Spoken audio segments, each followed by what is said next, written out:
comme quelqu'un de la maison, de la famille. Et c'est un ami personnel également, un vrai homme de Dieu, un bon père de famille. Et l'orateur d'aujourd'hui, c'est pasteur Rob Korsh. Donc veuillez l'acclamer dans le nom de Jésus. Donc je vais simplement prier pour lui afin que le Seigneur puisse nous parler dans le nom puissant de Jésus. Père éternel, encore une fois, nous voulons te remercier, Seigneur. Tu nous démontres jour après jour que tu es un bon Père, Seigneur Dieu. Tu prends soin de nous, Seigneur Dieu. Nous venons de le lire, Seigneur Dieu, que tu as compassion de nous. Tu as compassion de tes enfants. Et Seigneur, je prie, Seigneur Dieu, que tu parles par le truchement de ton serviteur, Seigneur Dieu, pasteur Rob, Seigneur. Je prie, Seigneur Dieu, que son message puisse te glorifier dans un premier temps, mais que ça puisse transformer notre cœur, notre esprit, Seigneur Dieu. Nous aspirons à une renaissance. Nous aspirons, Seigneur Dieu, à être connectés à toi. Nous aspirons à une maturité spirituelle. Nous aspirons, Seigneur Dieu, à être remplis, Seigneur Dieu, de ton Esprit Saint. Et je prie, Seigneur Dieu, que ce message puisse révolutionner nos cœurs dans le nom de Jésus. Et que ceux et celles, Seigneur Dieu, qui n'ont pas fait la paix avec toi, puissent, Seigneur Dieu, trouver la vraie paix en toi. Nous te prions ici dans le précieux nom de Jésus. Amen et amen. Acclamez le Seigneur pour cet homme de Dieu.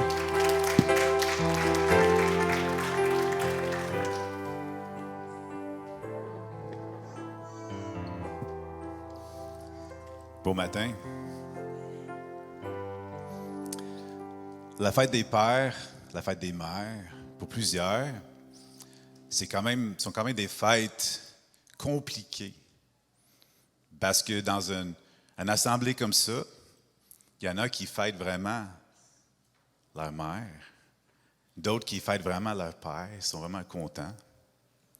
Il y en a d'autres pour la fête des mères qui auraient voulu avoir des enfants. Donc pour eux, la fête des mères, c'est un sujet de deuil, de tristesse. Il y en a d'autres pour la fête des pères, qu'on a une relation compliquée avec notre père. Et pour la fête des pères, c'est quand même une fête qui est compliquée aussi. Donc il y en a de tout ça ici. Il y a beaucoup de joie, il y a de la deuil, il y a de la tristesse, il y a un mélange d'émotions à l'intérieur de nous. Pour moi, la fête des pères, c'est une fête à travers ma vie qui a été toujours compliquée. Et ce que j'aimerais faire, j'aimerais partager mon histoire et mon cheminement. Tout ce que j'ai vécu. Et je vais quand même partager quelques situations un peu difficiles. Mon but n'est pas de parler en mal, mais de quand même partager qu'est-ce que j'ai vécu afin de partager plus tard la libération que j'ai vécue. Mais il faut comprendre parfois la profondeur de la vallée pour mieux comprendre quand on s'en est sorti. Dieu nous a libérés de ça. Et je suis déménagé au Québec à temps plein en 2003. Moi, j'ai grandi aux États-Unis et à partir de 2003, pour chaque fête des pères, le dimanche soir, j'ai appelé 3 personnes. J'ai appelé mon grand-père pour lui souhaiter bonne fête des pères. J'ai appelé aussi mon père biologique pour lui souhaiter bonne fête des pères. Et j'ai aussi appelé le mari de ma mère avec laquelle j'ai grandi une partie de ma vie aussi pour lui souhaiter bonne fête des pères. Donc, j'ai fait 3 appels chaque dimanche soir. De 2003 jusqu'à 2013.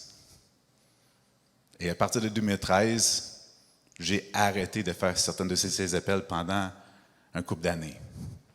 Et j'aimerais vous partager ce qui m'est arrivé en 2013. Mais avant ça, j'aimerais qu'on puisse prier ensemble.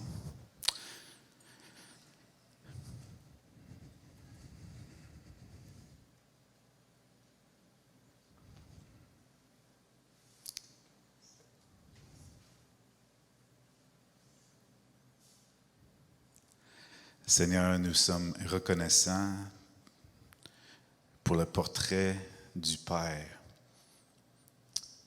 que Jésus nous donne qu'on voit comment tu es bon, tu es juste, tu es rempli d'amour, tu es fort, tu es sécuritaire.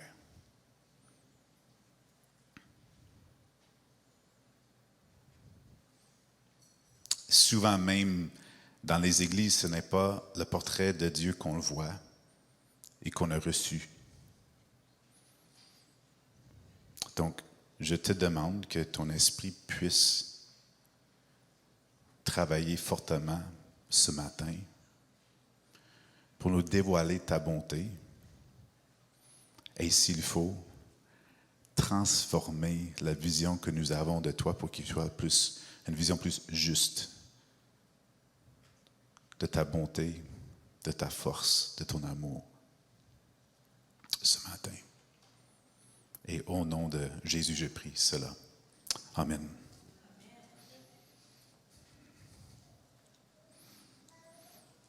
Donc, on va commencer un peu dans la vallée. Mon père, quand j'étais jeune, était pasteur. Nous habitions au Nebraska, en plein milieu des États-Unis, dans une communauté de cow-boys. Il y avait plein de chevaux, plein de vaches, plein de chapeaux de cow-boys, plein de bottes de cow-boys, il y en avait tout ça. Et mon père était le pasteur d'une église en croissance. Donc, mon père était doué comme enseignant et il y avait de plus en plus de monde qui remplissait l'église jusqu'au point qu'il fallait qu'ils achètent et qu'ils fassent construire finalement un nouveau bâtiment encore plus gros. J'ai beaucoup de souvenirs, même partie de mes premiers souvenirs, c'était de voir la construction du bâtiment et d'y aller me cacher avec des amis et tout ça, quand j'avais 4 ans.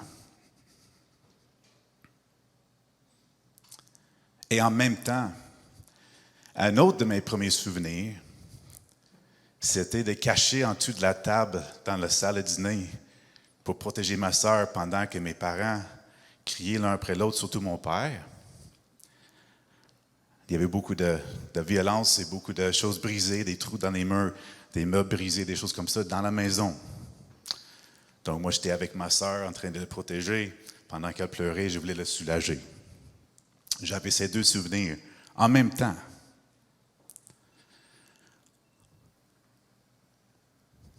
Oui, je suis fils de pasteur. Et c'est compliqué.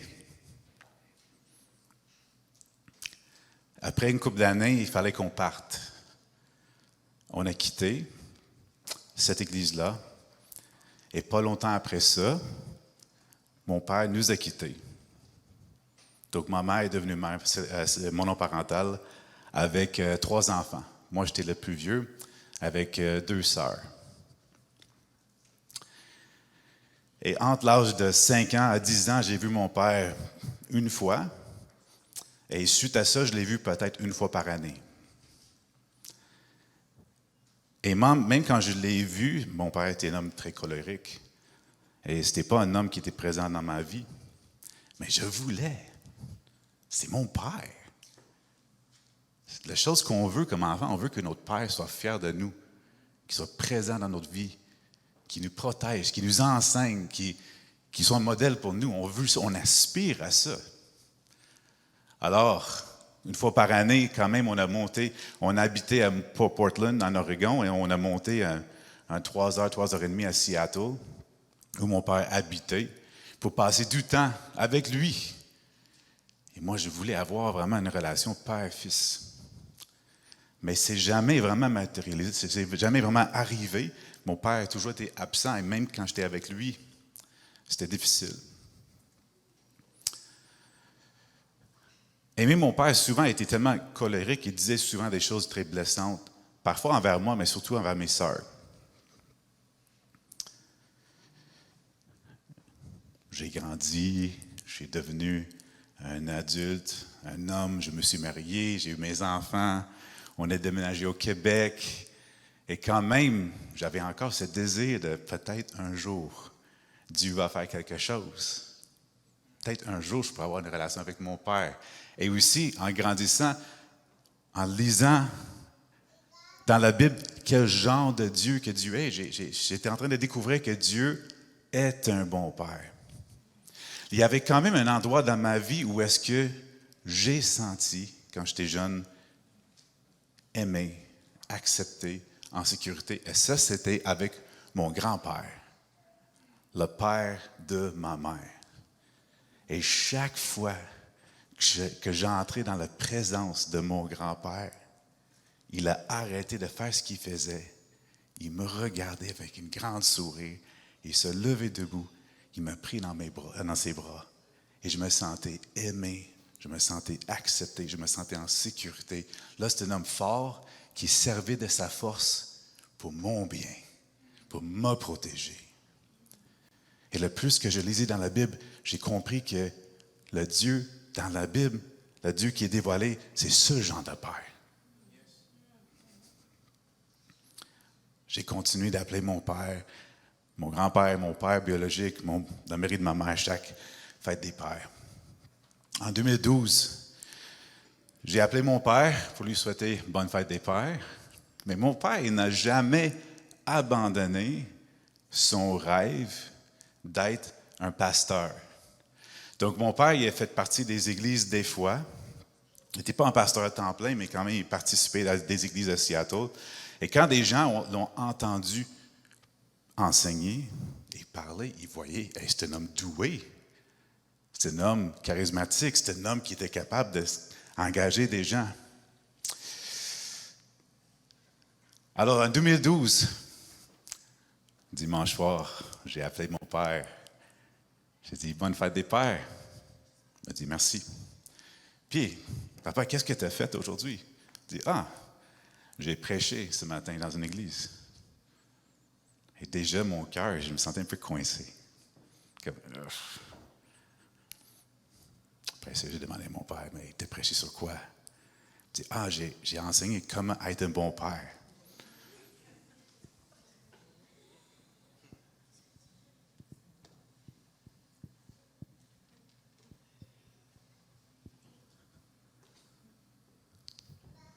Je ne savais pas vraiment quoi dire. J'ai dit, OK, mais bonne fête des pères. Salut. Au revoir.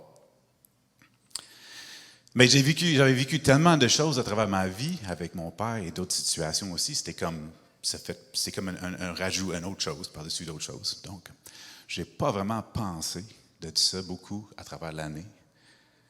Mais la fête des pères en 2013, j'ai appelé mon grand-père. Bonne fête des pères, grand-papa. Je t'aime. Après ça, j'ai repris mon téléphone. Mais en prenant mon téléphone dans mes mains, mon corps entier est rempli avec une colère ardente. Un genre de furie virulente, tellement intense que mon corps tremblait. J'ai échappé mon téléphone. Je me suis assis sur le sofa en train de trembler avec colère, avec une rage à l'intérieur de moi. Et je me suis dit, hey, qu'est-ce qui se passe? Je suis quand même quelqu'un de très passionné dans la vie. J'aime vivre des émotions intenses. J'aime des expériences intenses. Des fois, je peux être en colère autant qu'aimé, autant qu'excité, autant de tout ça. Mais ce genre de colère que j'ai vécu, c'était comme un autre niveau. C'était quelque chose qui m'a fait peur, qui sortait de l'intérieur de moi-même. Alors, ce que j'ai fait, j'avais un ami aux États-Unis, peut-être 25 ans plus vieux que moi, un psychologue, qui était un expert dans tout ce qui est côté traumatisme, tout ce qui était côté trahison, des choses comme ça. Alors, je me suis organisé pour aller passer du temps avec lui. Et on a parlé pendant quelques heures et j'ai partagé mon histoire, ce que je vous ai partagé avec vous ce matin, et plus. Et après tout ça, je lui ai demandé, il s'appelait Dennis Ahern, mon ami. J'ai dit, Dennis,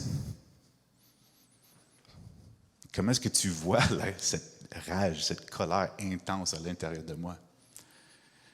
Et mon ami Dennis, il me regardait calmement.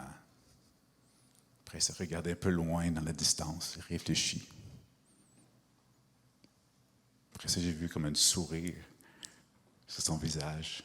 Il m'a dit, honnêtement, Rob, franchement, il était temps. Ta colère, c'est une bonne chose. C'est bon d'être en colère contre l'injustice.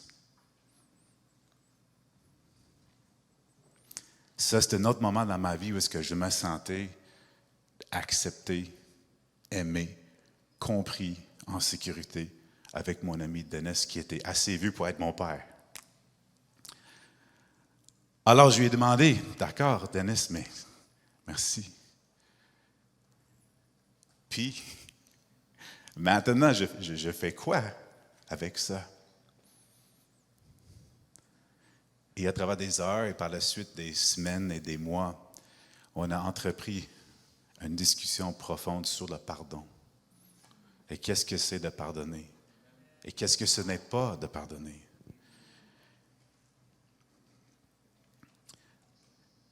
J'ai commencé à comprendre qu'on a quand même beaucoup de mauvaise compréhension du pardon.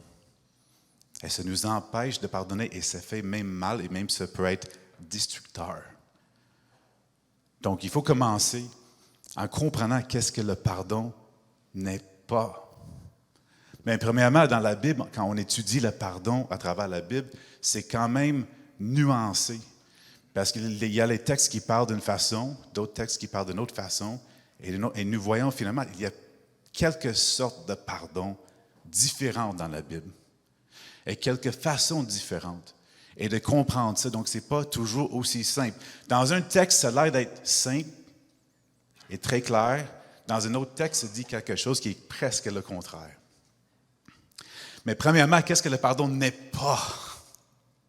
Il faut comprendre et commencer là. Donc, avec mon ami Dennis, que lui aussi, il avait son PhD en psychologie et aussi c'est un théologien et un pasteur et aussi un missionnaire qui était engagé un peu partout dans le monde. Donc, c'est un homme qui comprenait les deux et comprenait qui était Jésus. Il comprenait l'amour d'un Père pour nous qui s'est exprimé à travers Jésus, mais aussi, il comprenait aussi les nuances de qu'est-ce que c'est de vivre des blessures profondes et vivre des guérisons et la libération à travers ça. Donc, il m'expliquait comment le pardon n'est pas de laisser tomber la justice. Ce n'est pas. Le pardon n'est pas de dire que le mal n'était pas si grave. Ça, ce n'est pas le pardon. Le pardon n'est pas d'oublier le mal qui a été fait non plus. Le pardon non plus, ce ne veut pas dire qu'il faut que je revienne en relation avec la personne. Le pardon aussi, ce n'est pas de lâcher toutes les émotions négatives et les nier. Le pardon n'est pas de se laisser faire. Et le pardon non plus, ce n'est pas juste de prier plus. Donc, c'est possible de entièrement, pleinement, complètement pardonner tout en poursuivant la justice, en soulignant la gravité du mal qui a été fait, de se souvenir du mal qui a été fait pour pas que ça se répète, de couper la relation avec des personnes dangereuses, de vivre des émotions négatives et aussi de prier. C'est possible de faire tout ça en même temps en pardonnant. Donc ça, c'est qu'est-ce que le pardon n'est pas. Mais qu'est-ce qu'est le pardon? Qu'est-ce que ça veut dire de pardonner? Mais premièrement, ce qu'on comprend à travers la Bible, la compréhension, qu'est-ce que Jésus nous enseigne, c'est que le pardon est basé sur le fait que Dieu est bon et Dieu est juste. Il y a de la justice, la bonté, et Dieu est assez fort pour l'accomplir. Le pardon dans la Bible est basé sur ces points-là. Il y a une justice qui s'en vient. Il y a un jugement qui s'en vient, qui est juste. Et nous pouvons faire confiance que Dieu tout le monde va rendre des comptes devant Dieu. Même quand les personnes sont trop fortes, les pays sont trop forts, des personnes qui font du mal sont trop forts pour moi, ils ne sont pas trop forts pour Dieu. Donc, premièrement, c'est basé sur ce point-là. Deuxièmement, on voit au moins 3 sortes de pardon dans la Bible. Le pardon judiciaire, le pardon psychologique et aussi le pardon relationnel. C'est 3 façons différentes. Donc, le pardon judiciaire dans la Bible, c'est plutôt le pardon quand Dieu pardonne le péché. Il pardonne le mal. Et ça, c'est pas moi qui fais ça, c'est Dieu qui fait ça. Et c'est pour ça que Dieu est venu sur terre dans la personne de Jésus pour mourir sur la croix. Justement pour prendre la pénalité, prendre le prix du mal sur lui-même afin d'offrir le pardon à tous ceux qui viennent vers lui. Et une des choses qu'on fait souvent dans le monde chrétien, qu'on fait du tort, quand on oblige des gens, des victimes, d'agir trop vite pour pardonner, pour revenir en relation, pour peu importe. Parce que ce que ça fait, ça nie ou ça enlève ou ça ne communique pas aux agresseurs, à ceux qui font du mal, la gravité qui a été faite. Et quand on ne souligne pas la gravité, on n'aide pas ceux qui font du mal de découvrir le besoin de se repentir devant Dieu. Parce que si les gens qui font du mal, qui font de l'abus, des agresseurs qui font ça, ils pensent que ce n'est pas si grave. Parce qu'on pousse des victimes d'y aller, d'y aller, revenir en relation. On n'aide pas les agresseurs de trouver la grâce qui est disponible en Jésus-Christ. Donc, une façon d'aider des gens qui font du mal, de se repentir, c'est justement de souligner le mal qui a été fait et de cette gravité-là. Pas en étant méchant, mais en étant conscient et constatant qu'est-ce qui est arrivé.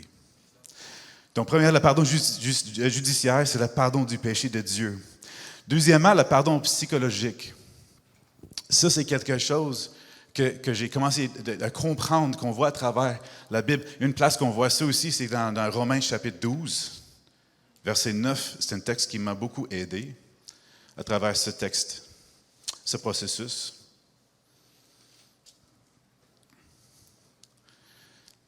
Et le pardon psychologique, il y en a au moins 2 aspects de ça. Le premier, c'est de renoncer à la vengeance personnelle. Et le deuxième, c'est de vouloir le bien de l'autre. Donc, premièrement, de renoncer à la vengeance personnelle, c'est très important. Ça veut dire que je renonce ou j'abandonne, je renonce à l'idée que je vais faire mal à celui qui m'a fait mal, de façon personnelle. Donc, ça veut dire que je n'irai pas chez cette personne-là à 3 heures du matin pour lui faire du mal. Ça veut dire que cette personne-là n'a pas besoin d'avoir peur que moi, je vais arriver avec un bâton de baseball derrière sa porte, dans son cou en arrière. C'est pas ça. Je dis non. Je renonce à cela.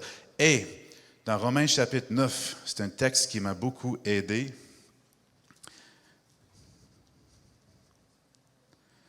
À partir de verset 17, « Ne rendez à personne le mal pour le mal, et recherchez ce qui est bien devant tous les hommes.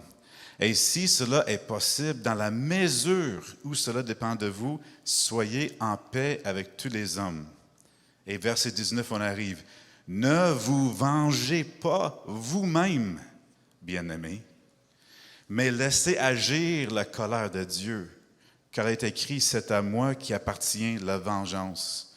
c'est moi qui donnerai à chacun ce qu'il mérite, dit le Seigneur.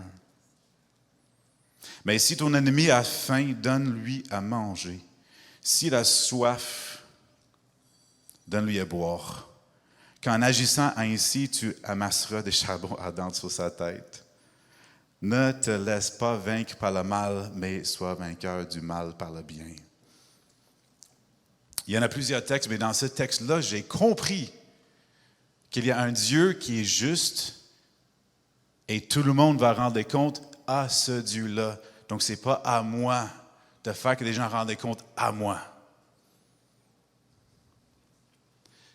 Mais aussi, c'est important de souligner que je peux renoncer à la vengeance personnelle tout en poursuivant un processus judiciaire dans nos systèmes ici au Québec ou ailleurs. Donc, je peux quand même être un témoin et témoigner contre quelqu'un. Et cette personne-là a besoin d'y aller en prison pour payer pour les fautes, ces torts-là, tout en suivant le processus de la justice où je suis, mais sans chercher la vengeance personnelle. Les deux choses ne sont pas incohérentes. Les deux points sont complémentaires. Et en voulant le bien, le premier point par rapport au pardon psychologique, c'est de renoncer à mon droit, à mon désir, à la vengeance personnelle. Le deuxième point, c'est de vouloir le bien de l'autre. Donc, je peux prier pour leur bien. Je veux prier que Dieu les donne le cadeau, le don de la repentance. Que Dieu lui donne aussi le don de la guérison. Que même à travers les conséquences qui poursuivent, peut-être quelqu'un en prison va découvrir la grâce de Dieu et découvrir qu'il y a une autre façon disponible de vivre à travers la puissance du Saint-Esprit dans lui ou dans elle. Donc, de vouloir le bien. Donc, j'ai découvert, d'accord, le pardon judiciaire, c'est dans la Bible, le pardon psychologique, dans cet aspect-là, ou aussi le pardon relationnel. Et là, le pardon relationnel, c'est quand je reviens en relation avec la personne. Quelqu'un qui vient et dit « Hey, Rob, je t'ai fait du tort. Je m'excuse pour ça. » Et on vit une réconciliation. Je le pardonne et on revient en relation ensemble. Ce n'est pas toujours possible. Il y a certaines personnes qui sont trop dangereuses. Il y a des cas d'abus où est-ce que ce n'est pas quelque chose qu'on voudrait. On dirait non, reviens pas en relation. Il ne faut plus avoir une relation avec cette personne-là. C'est pour d'autres personnes de s'en occuper. Donc, ce n'est pas toujours possible. Et c'est pour ça aussi, dans ce texte ici, si cela est possible dans la mesure où cela dépend de vous. Et ça, c'est une autre chose en tant qu'Église aussi. L'Église, on fait du tort des fois aux gens pour dire non, il faut que tu retournes avec les personnes qui te font mal. L'Église, en général, certainement vous avez entendu des histoires. Et à la place, l'Église, notre rôle, c'est que quand quelqu'un est en train de subir le mal, que nous, on va aider la personne et trouver des endroits sécuritaires pour la personne. Pour que la personne puisse trouver la sécurité, puisse trouver la paix, puisse trouver la guérison et aider la personne à vivre les étapes qu'il faut vivre pour trouver une nouvelle façon de vivre. Donc, un autre aspect du pardon, j'aimerais juste partager.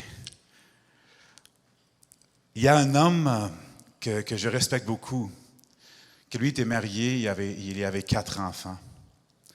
Et il était en voyage. Et la voiture a été frappée par un homme qui était sous l'influence de l'alcool. Et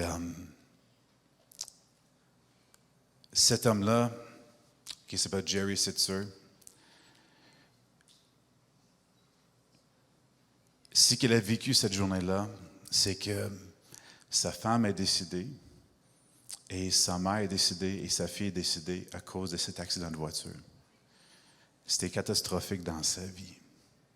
Il a quand même écrit un livre là-dessus, tout ce qu'il a vécu à travers ça, c'était catastrophique. Il a parlé comment, pour lui, ce processus-là de renoncer la vengeance personnelle envers l'homme qui a fait ça était extrêmement ardu, extrêmement difficile pour lui.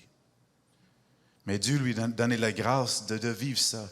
Mais ce qu'il a découvert, c'est que plus tard, quand lui était au mariage de sa fille, et il y avait le mère et le père du mari d'un côté, et lui était assis tout seul, sans sa femme de l'autre côté, la colère contre l'homme qui a enlevé la femme de sa vie est revenu dans ce moment-là, 15 ans plus tard. Il a découvert qu'il fallait qu'il passe à travers un autre processus de pardon. Parce qu'il y avait d'autres deuils qui n'étaient même pas au courant qu'il allait vivre plus tard. Donc pour lui, c'était le pardon, oui, c'est quelque chose qu'il a fait une fois, mais il fallait qu'il revienne là-dessus à quelques reprises. Qu'il voulait dire, Seigneur, encore là, je reviens et je te redonne cette droit de justice ou vengeance personnelle. Donc moi, j'ai quand même passé quelques années en train de passer à travers, de comprendre ces émotions que j'étais en train de vivre, parce que je voulais vivre une libération dans plusieurs aspects de ma vie. Quelques années plus tard, j'ai reçu un texto de mon père. Et le texto disait, « Rob, j'ai un cancer. »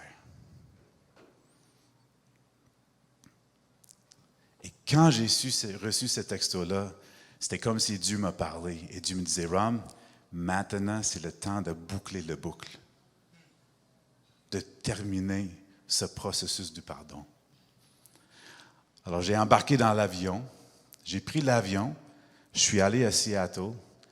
J'ai débarqué de l'avion, je suis allé parce que je savais que c'était une situation pour moi très émotionnellement assez intense.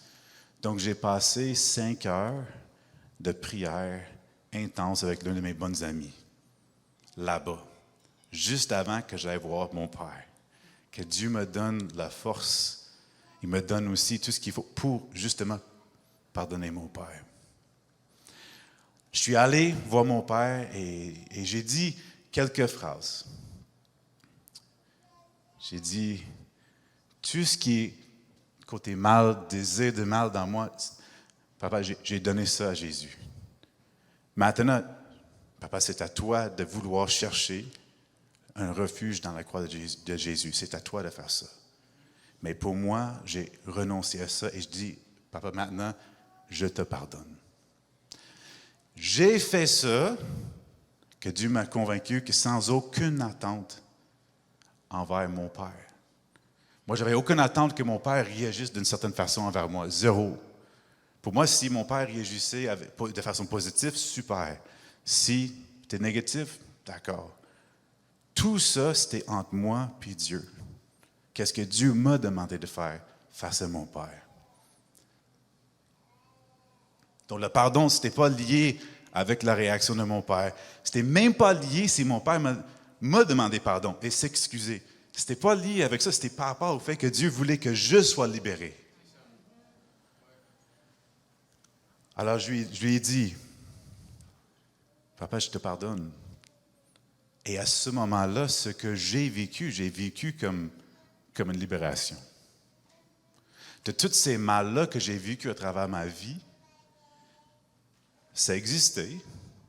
J'ai vécu ça, c'est vrai, mais c'est comme si c'était tout vidé de sa puissance. C'était comme si, oui, c'était tout là dans mon passé, mais il n'avait plus aucun pouvoir de revenir dans le présent, de m'affecter aujourd'hui. Et j'ai découvert que mon père, il avait un cancer, mais aussi, mon père, il avait l'Alzheimer aussi, la perte de mémoire. Et j'ai découvert, mon père, ça faisait quelques années que je ne l'avais pas vu, un homme que lui-même a été vidé de lui-même. C'est comme il ne restait pas beaucoup de lui-même là. Et tout ce qui était de côté colérique, tout ce qui était de côté méchanceté dans lui, c'est comme si ça a été vidé de lui. Et tout ce qui est resté, c'est un homme vieux, fragile, doux et reconnaissant. C'était assez incroyable. Donc, quand j'ai compris ça, j'ai fait beaucoup d'allers-retours à Seattle pour passer à travers le processus de chimiothérapie avec mon père, et radiation et tout ça aussi. Je cherchais comment tout l'aider. Mais j'ai pu vivre ça avec la libération que Dieu m'a donnée à travers Jésus-Christ quand j'ai déposé tout ça à Jésus. Mais j'aimerais partager avec vous 5 points pour pratiquer le pardon. On arrive à la fin maintenant. Comment pratiquer le pardon? Parce que je sais que nous avons, chacun de nous, les situations difficiles. Des fois, ce sont des grosses situations, des fois, ce sont des petites situations. Des fois, c'est comme vraiment des blessures, ça fait depuis des années. Des fois, c'est juste parce que mon frère est bien fatigué. Ça peut être gros, ça peut être petit. Donc, 5 points pour pratiquer le pardon. Et ça vient d'un livre qui s'appelle Mending the Soul, que je peux vous partager peut-être sur la page Facebook de l'Église. Premièrement, clarifier le mal qui a été fait et aussi des émotions négatives qui en découlent. Donc, il faut passer du temps pour clarifier quel est le mal qui m'a été fait et qu'est-ce que je vis. Est-ce que c'est la colère? Est-ce que c'est les blessures? Est-ce que c'est la rancune? Qu'est-ce que c'est? Et juste ce processus-là de clarification, si on parle d'une situation que ça fait depuis des années qu'on a vécue, ça se peut que ça va prendre des mois, un couple d'années, juste pour décortiquer tout ça. Et moi, personnellement, dans ma vie, j'ai pris beaucoup de marches. J'ai passé du temps avec des amis. J'ai écrit beaucoup. J'écris beaucoup dans des calepins comme ça, pour essayer de comprendre Dieu et demander à Dieu, Dieu, révèle qu'est-ce qui se passe à l'intérieur de moi pour que je puisse mieux comprendre qu'est-ce qui se passe. Parce que si je ne comprends pas qu'est-ce qui se passe, je ne peux pas pardonner. Deuxièmement, mettre des limites saines pour arrêter le mal et aussi à démontrer à l'autre la gravité du mal. Et ça, c'est quelque chose que parfois, si on est dans une situation dangereuse, où est-ce qu'on peut se faire mal, de mettre des limites saines, de partir, de trouver un secours ailleurs. Ou, peut-être c'est pas aussi intense, peut-être c'est juste de dire, non, on ne parle plus comme ça. Troisièmement, décider d'abandonner, renoncer ton désir de faire mal à celui ou celle qui te fait mal. Le troisième point. Et ça n'a pas besoin d'arriver dans une même journée. Ça peut prendre longtemps pour prendre cette décision de renoncer. Quatrièmement, découvrir l'humanité de celui ou celle qui t'a fait du mal. C'est un être humain qui est aussi en cheminement. Souvent, des gens qui font du mal, c'est parce qu'ils ont vécu beaucoup de mal. Ils demandent que Dieu nous révèle et nous donne une compassion pour elle ou pour lui. Et c'est une des choses que j'ai découvert aussi à travers ce processus-là, c'était comment, jusqu'à quel point l'enfance de mon père était extrêmement difficile. Donc, je peux vivre une compassion pour lui sans dire que c'était correct, mais découvrir que mon père vient de quelque part. C'est pas juste un homme qui fait du mal, c'est un homme qui vit tous les hauts et les bas de la vie aussi. Et demander que Dieu me donne une compassion pour lui. Cinquièmement, de vouloir le bien de l'autre de façon appropriée. Et ça, on parle de... Ça ne veut pas dire qu'il faut être en relation avec la personne nécessairement, mais de vouloir la guérison, de vouloir la transformation. Donc, le pardon judiciaire, ça appartient à Dieu. Le pardon psychologique, c'est de renoncer à la vengeance personnelle, de vouloir le bien de l'autre. Et le pardon relationnel, c'est de revenir en relation avec l'autre, qui normalement, c'est ce qu'on voudrait faire et vivre. Et vu que mon père, il avait changé de façon assez radicale, on a pris la décision, parce que mon père était tout seul à Seattle, de le faire venir habiter avec nous. Et maintenant, mon père habite avec nous. C'est un homme vieux, plus fragile, doux et reconnaissant. Ce n'est pas le père que je connaissais en grandissant. Mais vu qu'il est un père comme ça, il est un homme comme ça, oui, il peut vivre avec nous autres maintenant. On peut revenir en relation ensemble, même avec mes enfants et tout. Et ce n'est pas nécessairement le cas pour tout le monde, mais dans notre cas, nous autres, c'est le cas. Et nous sommes reconnaissants pour cela. L'un de mes amis, il s'appelle Doug Hazen. Il est passé à travers l'Alzheimer's avec son père, sa mère, son beau-père et sa belle-mère. Donc, moi et Doug, on a parlé beaucoup sur être avec un parent qui est en train de perdre la mémoire. Et Doug, il m'a partagé un moment quand Dieu lui a parlé. Assez fort, et ça ne m'a jamais quitté mon esprit. Mon ami Doug était dans l'hôpital, à côté de son père. Son père était sur le lit dans l'hôpital. Et Doug m'a dit que tout d'un coup, là, Dieu lui a donné un amour intense pour son père. Mais son père n'était plus à mesure de fonctionner. Son père était vulnérable comme un petit bébé. Et Dieu lui a donné la grâce d'avoir un amour intense, un amour qui débordait de lui pour son père, qui était vulnérable comme ça. Et Doug m'a dit qu'à ce moment-là, c'était comme si Dieu lui a parlé directement pour dire, « Doug, tu vois comment la différence entre les capacités de ton père et tes capacités? Ton père est comme un petit bébé, il n'est pas capable de rien faire, mais toi, tu es un homme capable de faire beaucoup de choses. »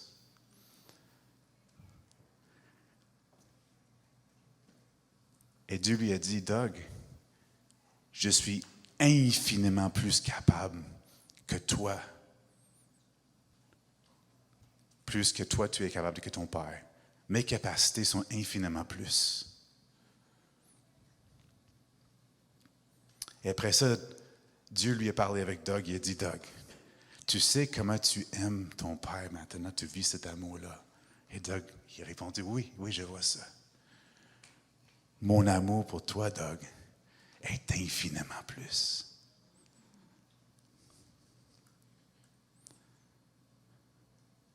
Et mon ami Doug, il continue de me parler du fait qu'il est en train de reprendre comment Dieu est un bon Père qui nous aime et que Dieu est un bon Père qui t'aime, un bon Père qui t'aime, un bon Père qui t'aime, un bon Père, pas juste un Père, peut-être pas comme les pères qu'on a connus, mais un Père accueillant, un Père doux, un Père fort, mais qui sert de ça pour notre bien, qui t'aime, un Dieu qui t'aime.